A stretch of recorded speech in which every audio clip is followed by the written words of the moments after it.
آپ سے یہ سوال ہے کہ کوئی بندہ جو اپنی نیکیوں کی خود ہی تعریف کرے تو یہ کیسا ہے؟ ایک ہے نیکی کا تذکرہ کرنا، ایک ہے اس کی تعریف کرنا۔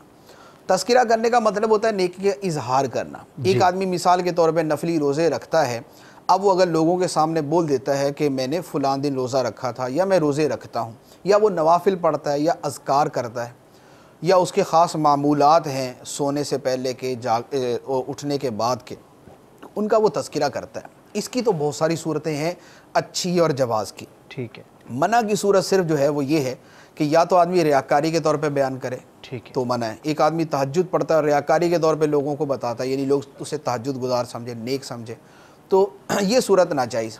ایک آدمی اس لیے یہ لوگوں کو بیان کرتا ہے کہ لوگ اس کی تعریف کریں، تو طلب تعریف جو ہے یعنی حب جاہ جس کو کہتے ہیں، یہ ایک مذموم ہے۔ حب شہرت جو ہے یہ ایک مذموم چیز ہے، تو لہٰذا اس طور پر اگر نیکی کا اظہار ہے تو پھر تو وہ منع ہے۔ ٹھیک ہے، لیکن اچھی نیت کے ساتھ بھی اظہار ہو سکتا ہے۔ اچھی نیت میں یہ ہو سکتا ہے کہ اس کی اچھی نیت یہ ہے، مثال کے طور پہ پیر ہے، پیر اپنے مریدوں کے سامنے اپنے اعمال کا اس نیت سے اظہار کرتا ہے کہ ان کو ترغیب ملے کہ یار ہمارے پیر صاحب یہ کرتے نا، ہم بھی کریں، ہمیں بھی کرنا چاہیے۔ اسی طرح استاد ہے اپنے شاگردوں کے سامنے اپنے مطالعے کا تذکرہ کرتا ہے صحیح، کہ میں نے اتنی کتابیں پڑھی، یا میں یہ کتابیں پڑھتا ہوں، یا آج کل میں یہ پڑھ رہا ہوں، صحیح، اور اس بتانے کا مقصد یہ ہے کہ طلبہ بھی وہ کتابیں پڑھیں، ان کے اندر مطالعے کا شوق پیدا ہو، تو یہ ایک اچھی نیت ہے، اس کو ثواب ملے گا۔ پیر ہے، پیر یا استاد نہیں ہے لیکن کوئی معظم دینی ہے، کوئی بزرگ ہے، صاحب منصب کہ ہے، صاحب منصب ہے، کہ جس سے لوگ ویسے محبت کرتے ہیں اور اس کا پتہ چلنے پر لوگ اس کی پیروی کرتے ہیں۔ جیسے ہم بزرگوں کے واقعات پڑھتے ہیں کہ وہ یہ نیکی کرتے تھے، یہ نیکی کرتے تھے، تو واقعات کا مقصد کیا ہوتا ہے؟ لوگ پیروی کریں۔ تو اگر کوئی معظم دینی بزرگ جو ہے، اگر وہ بھی اپنی نیکیاں اس لیے بیان کرتا ہے کہ لوگ اس کی پیروی کریں، تو بڑی اچھی نیت ہے، اس کے اوپر بھی ثواب ملے گا۔ تو یہ ہے نیکیوں کا اظہار۔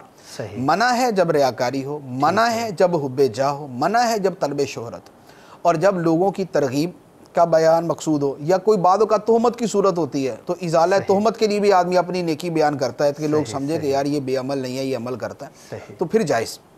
اب ہے نیکیوں کی تعریف کرنا۔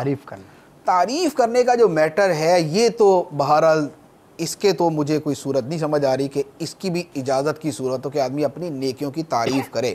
یعنی ایک تو یہ ہے کہ ایک آدمی نے تہجد پڑھی اور وہ بتاتا ہے کہ میں نے تہجد پڑھی، اور ایک یہ ہے کہ اس کے ساتھ یہ بولتا ہے کہ میں نے تہجد پڑھی تھی اور بہت خشوع و خضوع کے ساتھ پڑھی تھی، اور اول تا آخر میری توجہ ادھر ادھر نہیں ہوئی۔ تو یہ جو ہے نا، یہ تعریف کرنا اس کی جو ہے یہ تھوڑا سا ذرا مشکل معاملہ ہے، ممانعت کی طرف زیادہ جاتا ہے۔ ہو سکتا ہے اس میں بھی اچھی نیت کے ساتھ اس میں بھی کوئی پہلو نکل عمومی طور پر وہ بھی ہو سکتا ہے، لیکن عمومی طور پہ نیکی کی تعریف کرنے کو لوگ بھی مذموم سمجھتے ہیں۔ اس میں تو اچھے بھلے کہ معتقد بھی اس سے غیر معتقد ہو جائیں گے کہ اپنی نیکیاں تو چلو ذکر کرنے کا مطلب سمجھ آتا ہے، ان کی تعریف کرنے کا کیا مطلب سمجھ آتا ہے۔ صلو علی الحبیب صلی اللہ تعالی علی محمد۔ مجھے اپنی اور ساری دنیا کے لوگوں کی اصلاح کی کوشش کرنی ہے انشاءاللہ۔